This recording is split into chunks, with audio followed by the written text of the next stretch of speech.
Greetings, friends. We here at ACT Limited have decided to clean ourselves a barge today in beautiful North Charleston, South Carolina. My name is Joshua Marshall. I am certificated Marine Chemist number 721. I started my maritime career as a tank cleaner. For any of you that have cleaned tanks, you've had the pleasure, you know it's a dirty, hard, hot, nasty job. So, anytime you see a tank cleaner out in the field, give them a little nod. Say, hey man, you're doing a good job, because it really is a difficult job. So, we're going to be filming this evolution, and I want to go ahead and put everybody's mind at ease. The barge has already been completely cleaned and gas-free, because I know what you're thinking. How are you guys going to film the cleaning and gas-freeing of a tank barge without intrinsically safe equipment? Well, everything's been cleaned, all the piping's been flushed, all the piping's been blown with air, everything's been tested, and every other barge outboard of the one that we're on has also been cleaned and gas-free. So I'm lucky enough to remain the operations manager of ACT Limited. As a result of that, I am very intimately familiar with the types of equipment that we use in the day-to-day operations of the company. So what I want to show you here is our transfer hose. Now these are petroleum hoses for use with petroleum that have 2-inch aluminum cam lock fittings.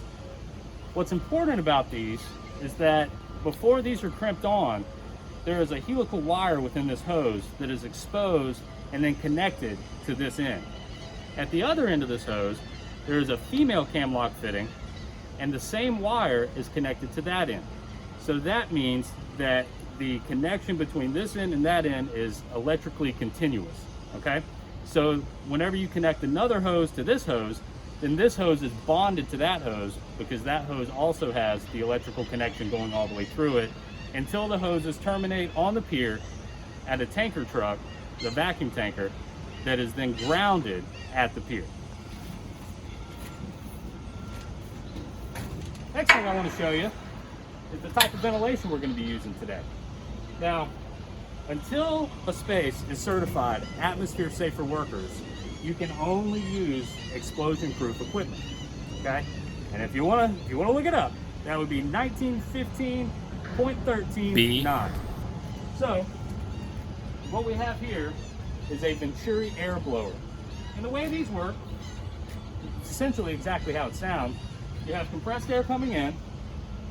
That compressed air flows through this funnel, creates a Venturi effect, and pulls in a lot more air that you can then deliver to a space for ventilating it. Now, these can be used in hazardous atmospheres and flammable atmospheres, but only if they are properly grounded or bonded. So you can see here, we've got our ground wire, we've got our ground clamp, we have attached it, and we made sure that in the area where it is attached, the paint has been properly removed so that we have a good electrical connection. So the reason we're talking about bonding and grounding everything is because we want to avoid any discharge of static electricity. Now, we know our 3 phases: charge separation, accumulation, and discharge, right? And if we do have a discharge, then we could have a spark, and that spark could serve as a source of ignition.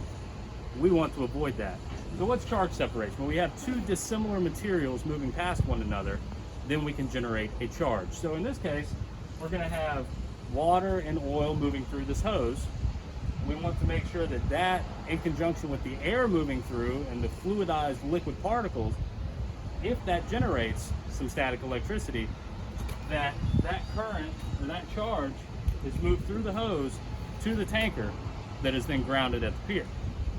In that same regard, we want to make sure that the air moving through this copus blower that could again generate static electricity does not result in a discharge because we have it properly grounded.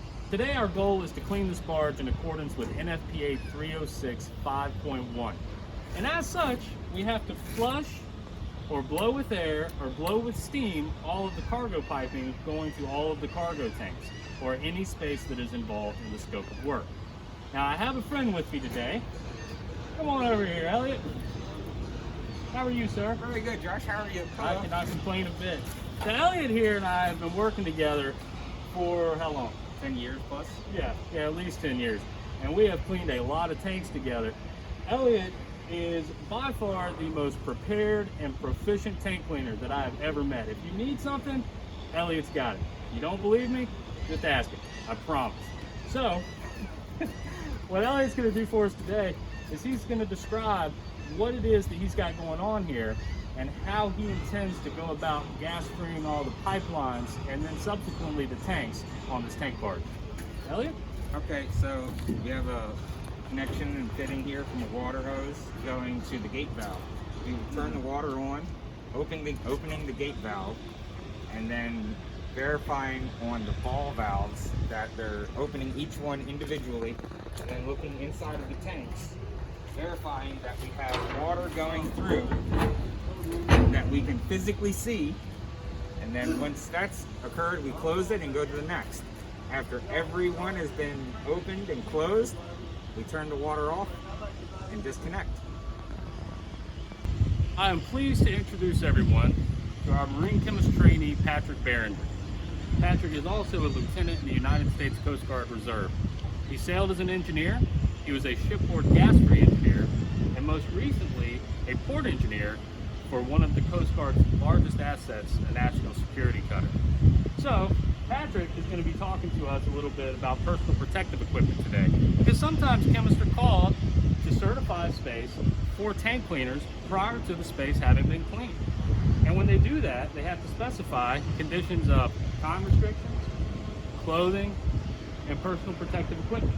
So Patrick, think you can do that for us today? Oh yeah. Thank you. There are a number of guides put out by both private companies and public institutions regarding recommendations for chemical protective clothing. I've got one here, the Chemical Protective Clothing Quick Selection Guide put out by a number of industrial hygienists. There's also a good one provided by NIOSH. Elliot here, our Super SAR tank cleaner, is showing off some examples of chemical protective clothing for us. First, we've got the polyethylene coverall suit, which is good for 8 hours of protection against diesel fuel. We've also got a pair of nitrile gloves, which also provide 8 hours of protection. He's also wearing oil-resistant rubber boots, as well as eye protection, and a half-face respirator, air purifying respirator with organic vapor cartridges. Thank you. Like I mentioned previously, Elliot here is wearing a half-face air purifying respirator with organic vapor cartridges. It's been properly fit tested for. This respirator will protect him for up to 150 parts per million of diesel vapor, given that it has an assigned protection factor of 10. And the TLV for diesel is 15 parts per million, or 100 milligrams per cubic meter. In this scenario, Elliot would be conducting simple light ups or any work that wouldn't result in splash to his face or eyes. Otherwise, he would be wearing a full face respirator. For the actual tank washing, Elliot is wearing a full face air purifying respirator with organic vapor cartridges. With a assigned protection factor of 50, this will protect him for up to 750 parts per million of diesel vapor, which is actually above 10% of the LEL for diesel. However, in our hypothetical scenario, we're only dealing with 70 parts per million vapor. However, we wanted to protect his eyes and face from any splash hazards.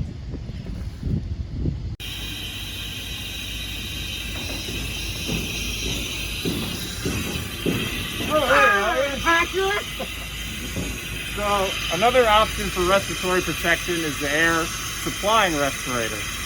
Elliot has a full face again, so this respirator operated in continuous flow mode will offer an ATF of 1000.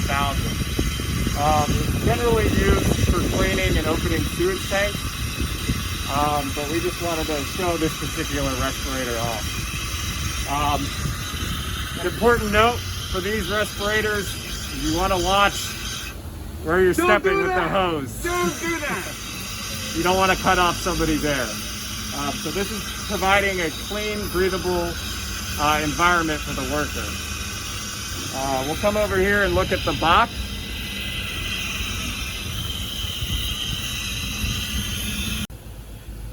Most air supplied respirators are fitted with a filter and regulator panel or box.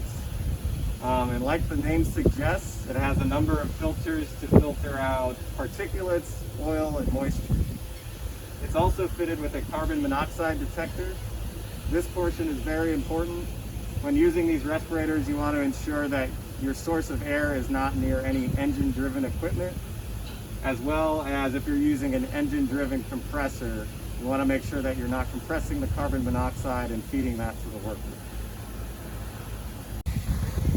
Elliot, you ready to clean? Absolutely. Awesome. So, we've already flushed all of our piping. We've got air going through the piping, and we have our ventilation set up. So now Elliot is ready to go inside and do a little bit of pressure washing. Now you can see, as Patrick mentioned earlier, Elliot's got a full face piece respirator on. And that's to prevent any spray or splash from getting into his eyes. Now, Elliot's got a camera on his head, and what we're gonna look at initially is what Elliot sees when he is normally cleaning a tank. So all he's gonna have is his own flashlight in the dark so that you can kind of get the experience of what the tank cleaner sees. And then after that, I'm gonna go down with him and try to light it up a little bit better so you can get a better view.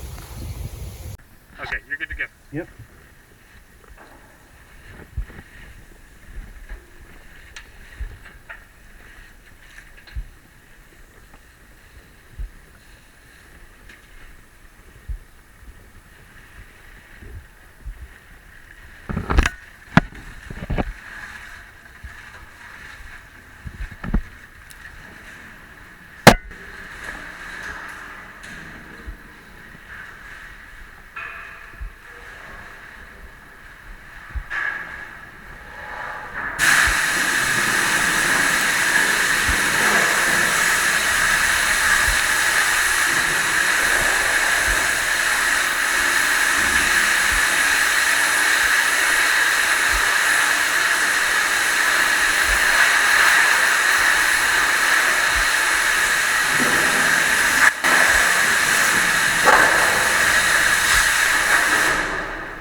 Anyone who has never cleaned a tank may not have seen how quickly conditions can change.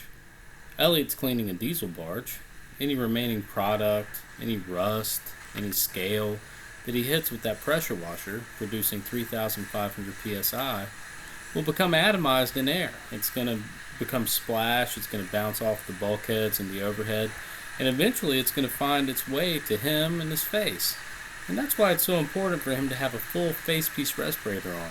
Even though, hypothetically, the concentration of diesel vapor in this atmosphere is only 70 parts per million, which would allow for us to use a half face piece respirator when prescribing personal protective equipment for inner with restrictions.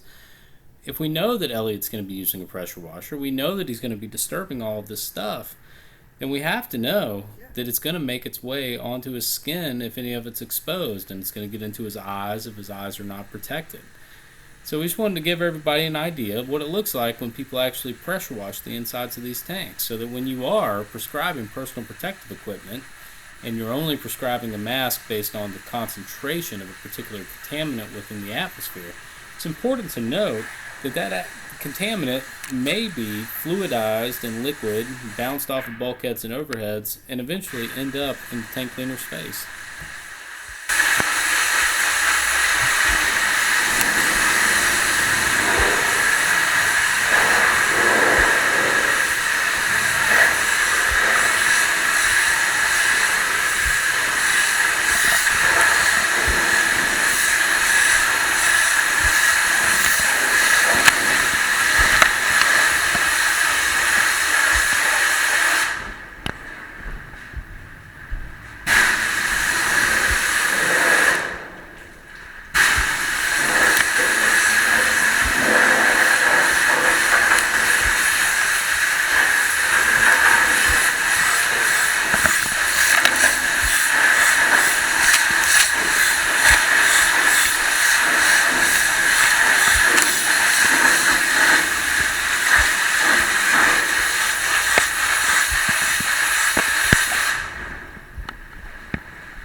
All right, well, I think we're gonna go inside and see how well Elliot did cleaning this tank.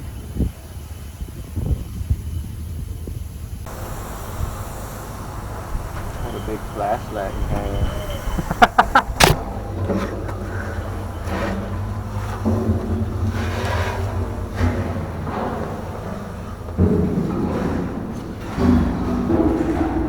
Alright, so we're going to take a walk through here, focus on a couple of areas that we know are kind of hard to hit for tank cleaners, and make sure that Elliot did a good job getting this tank squeaky clean.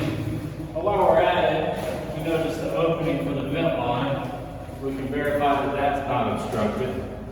Just take a look at this bulkhead here. I know you all are familiar with these. These are called corrugated bulkheads. And they're great because they don't necessitate extra framing. So you don't get different shadow areas as badly as you do when you have an internally framed bulkhead, as opposed to this one, which gets its strength from its corrugation. We're going to take a look at some of these overhead frames. Just going to kind of check these out. We're going to check on these gussets. Make sure that we don't have anything behind those. Do a good little sweep of all of this overhead frame. Looks like Elliot has done a wonderful job.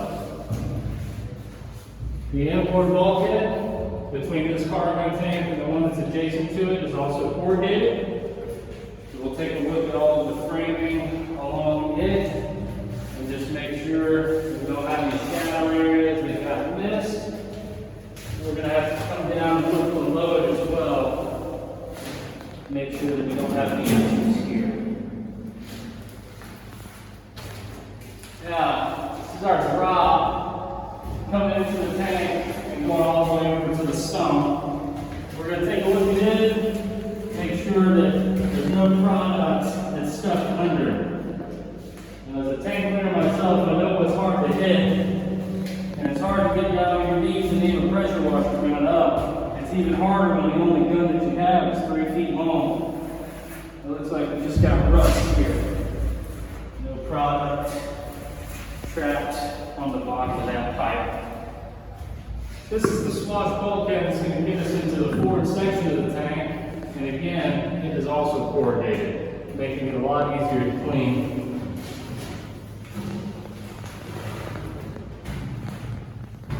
Got our pipe running the rest of the length down the tank.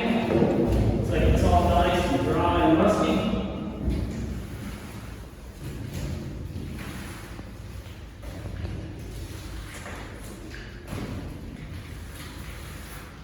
And then we've got our sump here.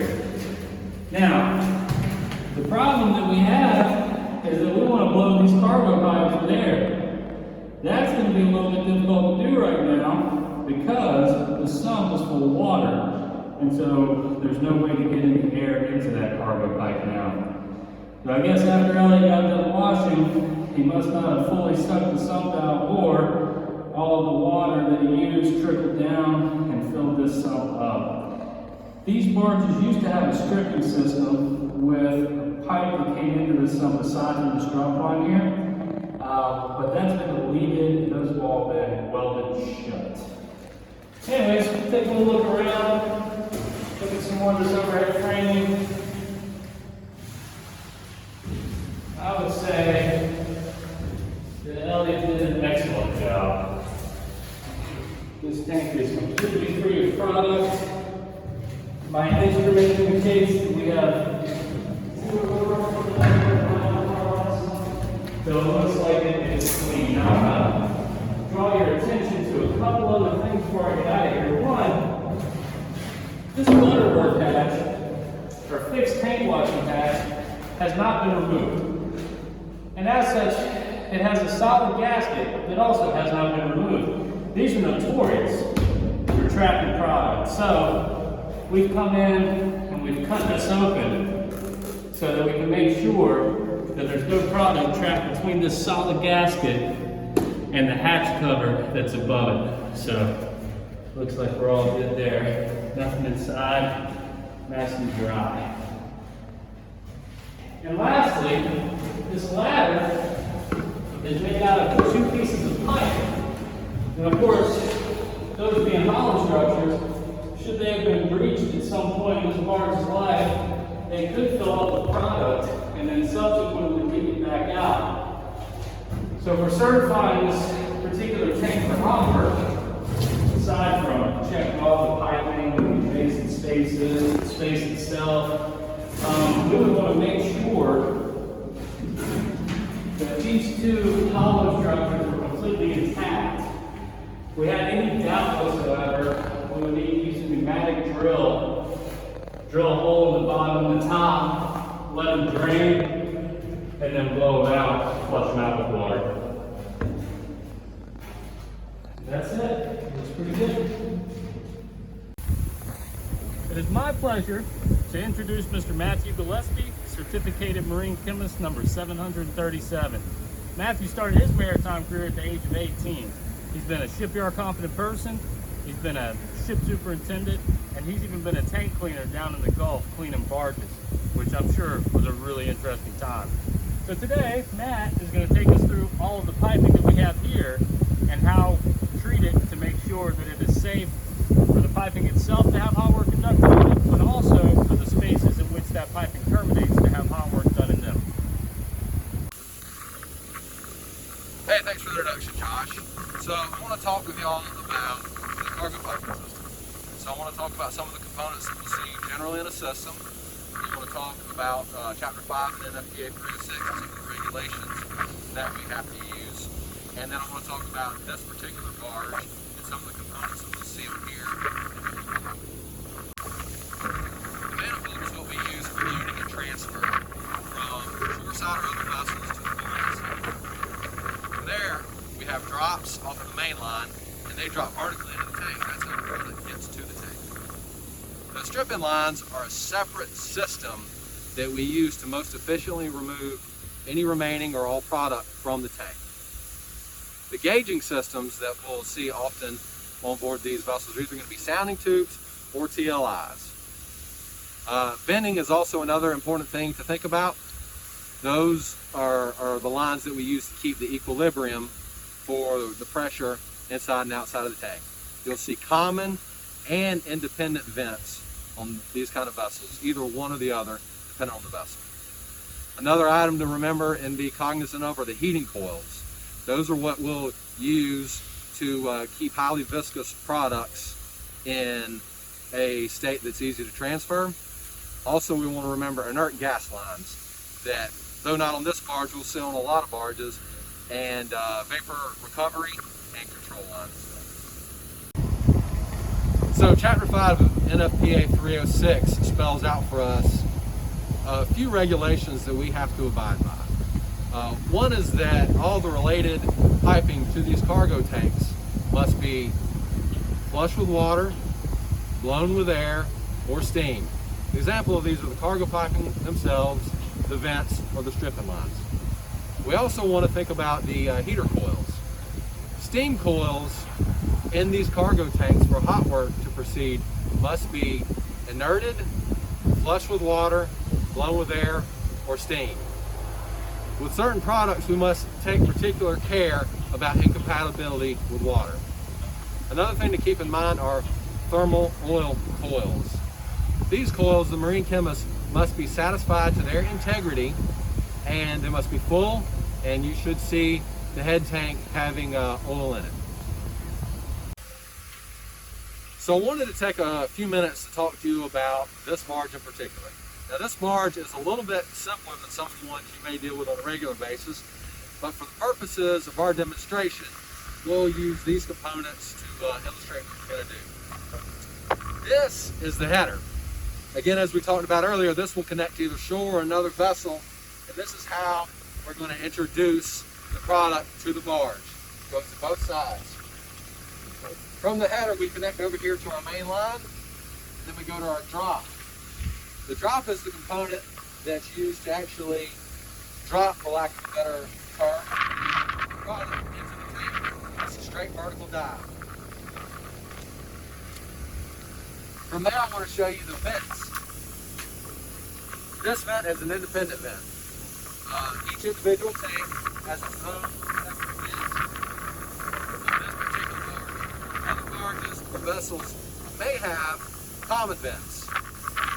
Remember to isolate the vent lines as necessary when you have any kind of work or entry into these tanks. Now I want to tell you a little bit about what we're planning on doing today.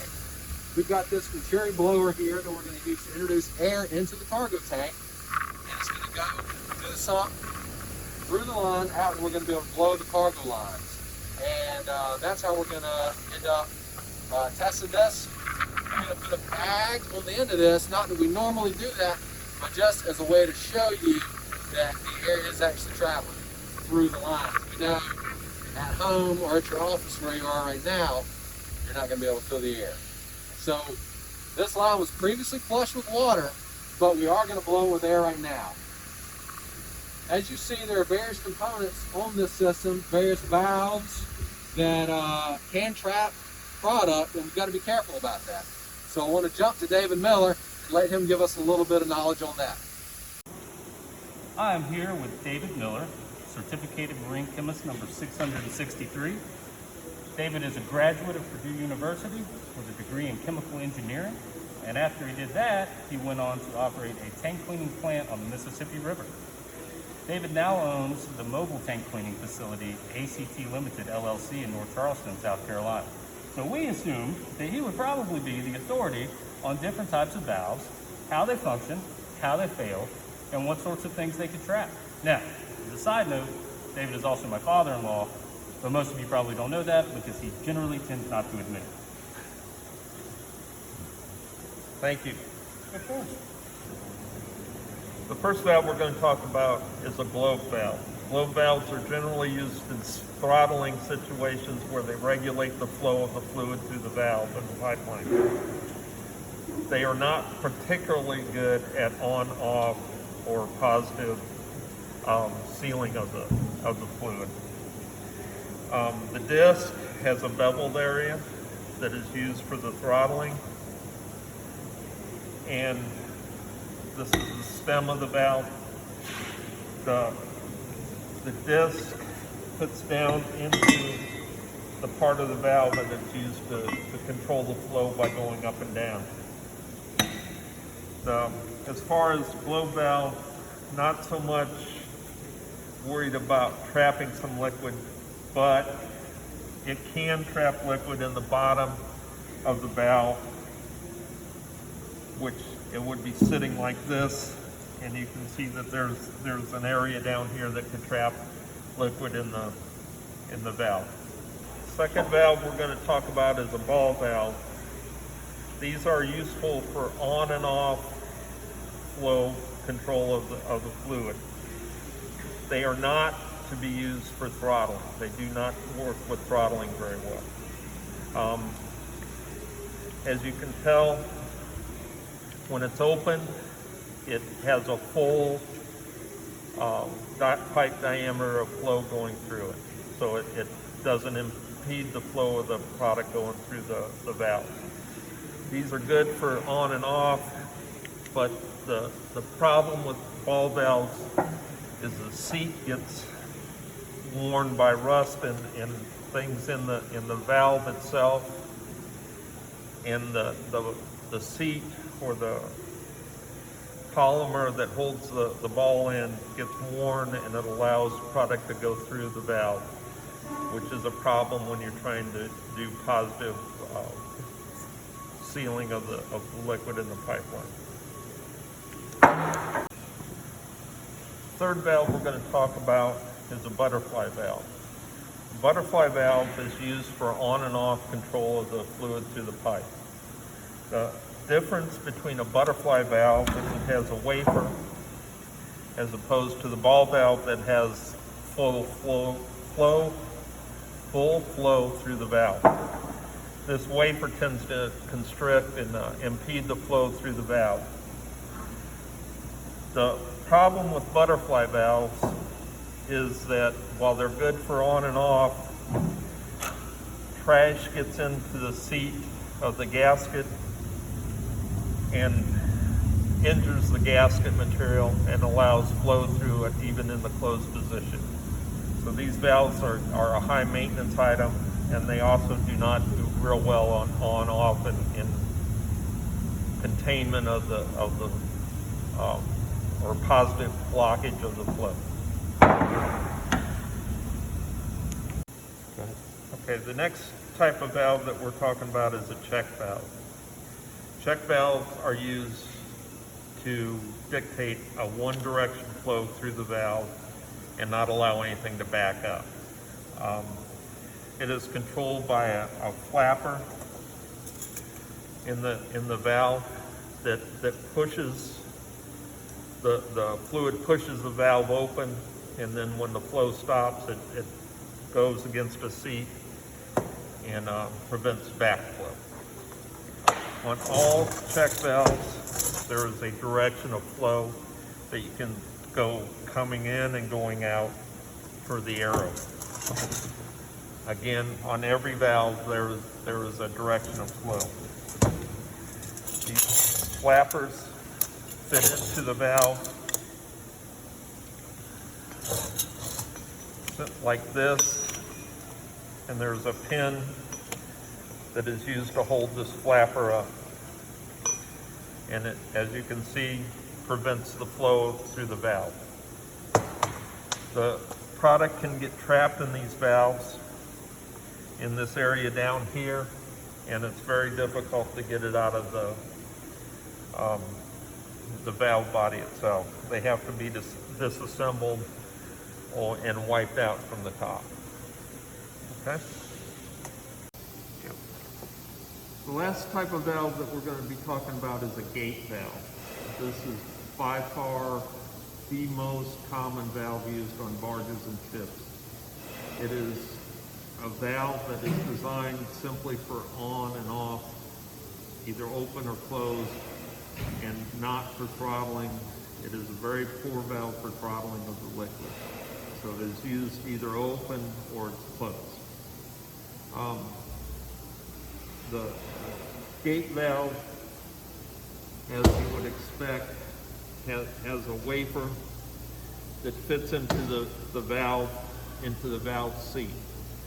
This wafer fits in and fits into the seat that allows a positive close of the valve and sealing of the fluid. It's got two different seats, and as you can tell from the wafer or the gate, if you will, it's in a bevel, so as it goes down, it bevels into the seat and allows for a positive seal.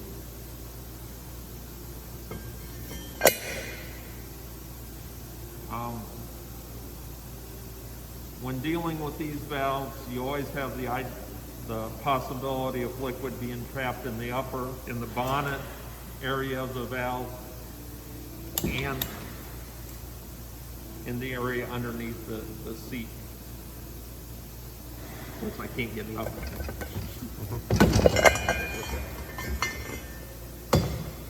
Okay.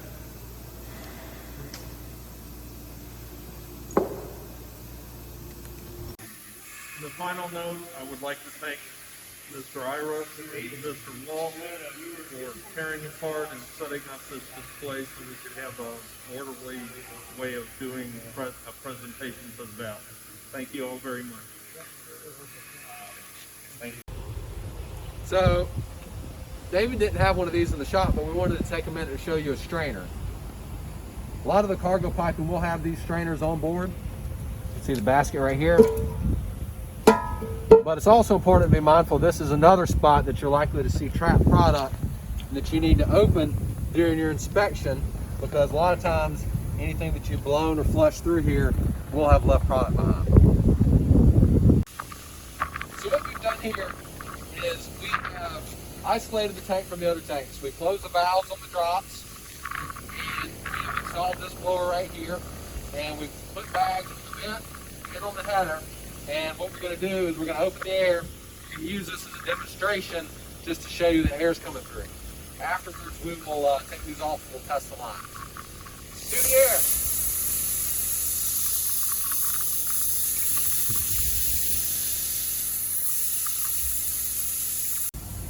So we're going to try to give you a look inside the lines.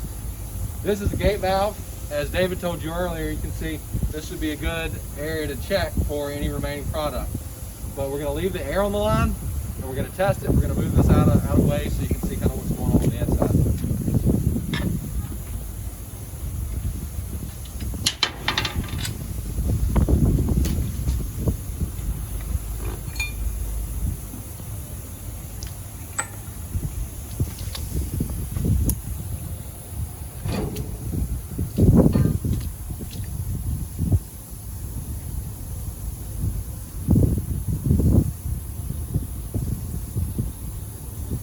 So I can feel the air blowing. All my readings look good. 20.9% oxygen, 0% LEL, and I don't even have any reading on the PID. If you look inside though, we do have some scale we're going to have to deal with.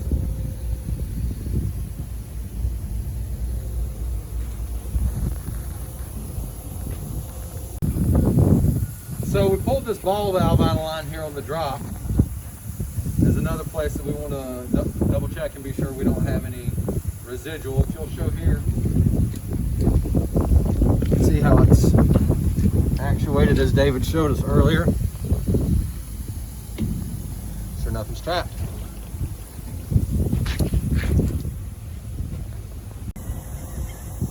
So you can see here we're winding down our inspection. We put our valves back in line. We've opened the valves to the other tanks. And we've installed this Mercury jet blower on the header. And we're going to use this to pull exhaust through the system. We decided to do this because if there was any product that we happen to miss, we don't want to push them back into the tank. As well as, rather than doing the blower on one particular tank, that would only give us the test through that tank and would not taking into account the other cargo tanks on board. And pulling this way, we're confident that we are able to pull exhaust from each of the individual tanks. On behalf of everyone at ACT Limited and MET-Chem, we'd like to thank you for watching our video today. We hope you had as much fun watching it as we did making it. I think we learned a lot. For instance, we're not going to put our day jobs in support of a career in film. If anybody would like a copy of this video, we'll be sure to send it to you free of charge, and then you can't say that you overpaid for it. Thank you.